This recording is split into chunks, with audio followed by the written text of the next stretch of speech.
Right now, I'm calm and collected, but 24 hours ago when I first got the phone call, I mean, I was bouncing off the walls.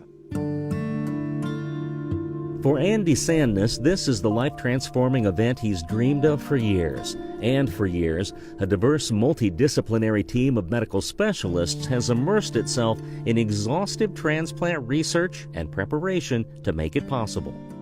A face transplantation is a combination of so many other procedures that we do, including eyelid surgery, jaw surgery, facial nerve surgery.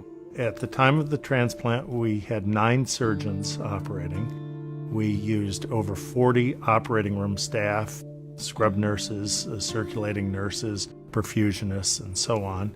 It's extremely exciting, and even before we listed our first patient, it was really a very growing experience to see so many different disciplines come together.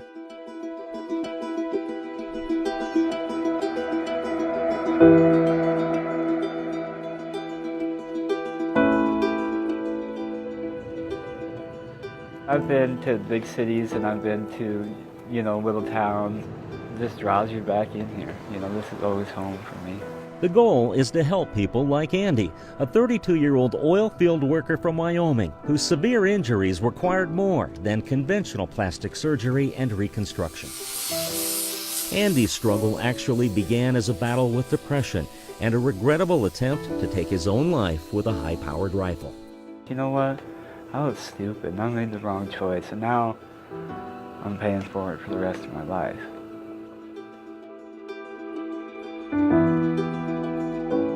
Ten years after that fateful act, however, Andy was given a rare opportunity. Only a few dozen face transplants have ever been attempted, and perhaps none as intricately challenging as this one, which involved virtually every tissue below Andy's eyes. The entire lower face, including the nose, the jawbones, the zygoma bodies, the skin all the way in front of the ear, down to the chin, and the teeth.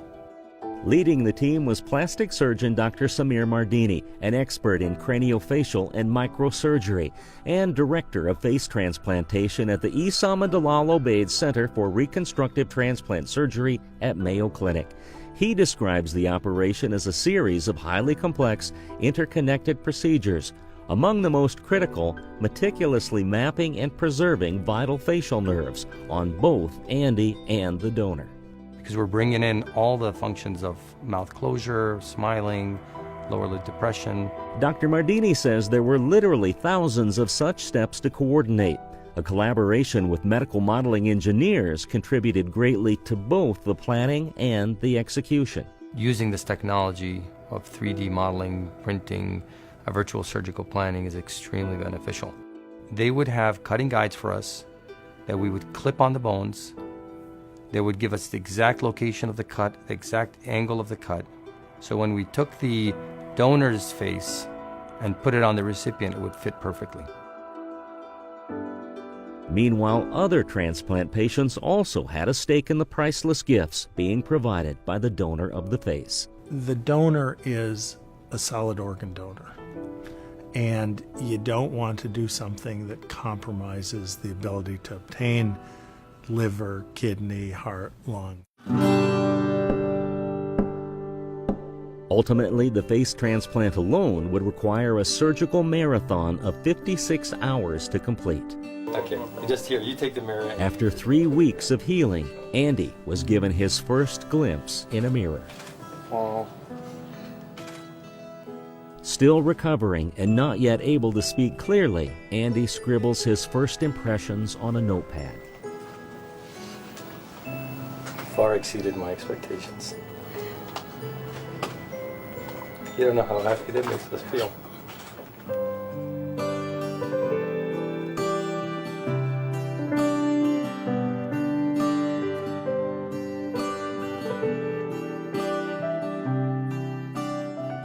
Birch bark. Birch bark. As clear as day. Ultimately, success will depend on more than just the steady hand of surgeons. I boiled the peas. I boiled the peas. There are speech therapists and counselors, plus the lifetime of medications and monitoring required to prevent rejection, which is why the Mayo team had to feel certain that Andy fully understood the risks and was committed completely. There's an intense medical regimen, be it a face transplant, a kidney transplant recipient, or a pancreas transplant recipient. Wanting the most natural look possible for Andy, after several months of healing, Dr. Mardini performed an additional surgery to refine his appearance, speed up the regeneration of sensory nerves to his cheeks, and improve his tongue function.